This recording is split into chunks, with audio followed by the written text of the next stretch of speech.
There are two prayers which I can hear today. You see, when in shul, I can always hear him doing it. One of them was oh, this is the siddur you use. And we use that in the Great Synagogue also in Australia. So. This? Yeah, we use well, this that. is the old one. We don't read it now. Yeah. And this is a thing which we don't do in Steam Court today.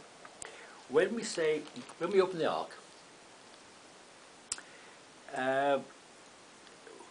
when do the Chazan, when we open the ark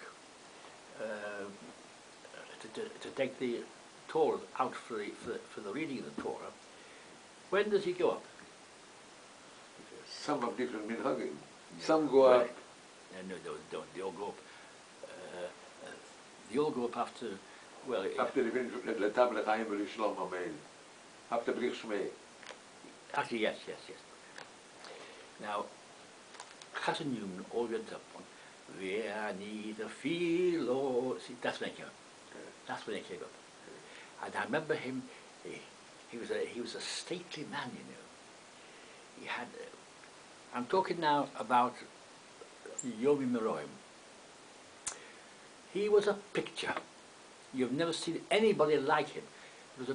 We had a rabbi called Rabbi Karlbach recently in the south side of the town, and he was a performer, but nothing like Rabbi Chazan Newman. On the Yom Meroim, he wore white. His hat, remember the hat? That what he normally wears, that was white. And he wore callus. A white gown. A white gown. Oh, white gown. You all wore white gowns. It was more a gown than a kittel. White gown. What's more important, he wore white trousers.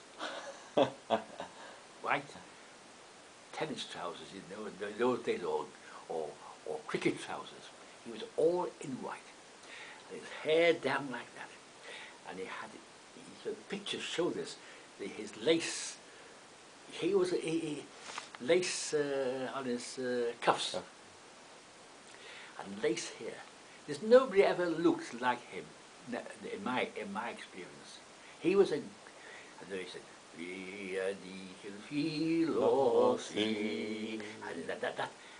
and I hear that every Yom Tov. I can see him coming down, and I'd like to tell somebody, wait till he never, when they were saying the after the ark's closed and they what's it called? After what? After the ark has been closed and they go away. Back, yeah. How do you show me look at them?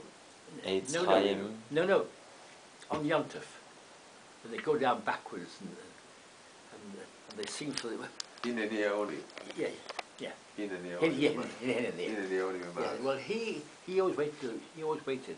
Nowadays they start on the top of the steps and gradually walk backwards. Yeah. Or at least they use some did, some don't do that. That was one thing I remember. So that was different than everyone else. Oh,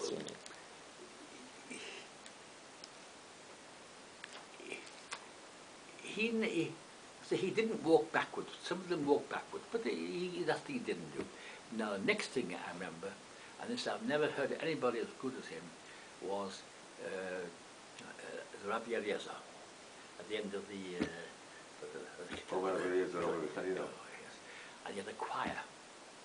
Now, the choir he had, but not like we have a Trumsel Shul here in Manchester, North Manchester, and they have a choir there, you see, but this choir was, did you ever see the choir? Newman's choir, no. Well, he had about, now I was speaking from memory now, because everything that you remember, I'm talking now about how many years ago? He died in 1950 something. No, 55 years. I'm talking about when I was. I'm talking about 85 years ago, in my memory, it's 85 years ago. So 85. I remember. 1922. Wow. When I was a young boy, you see. Yes, the choir. He had, everything was seemed big in those days. You know, I just put the word as big as my memory goes. But he must have had about 12 boys in the choir, and all the boys wore gowns and not yarmulkes, they wore little caps, and he must have had about 3 or 4 adult men as well, singing, all dressed up.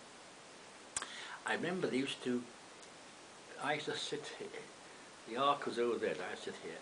There used to be a door here where the choir used to come up from outside, and on Yom Kippur you could smell the coffee being made for them.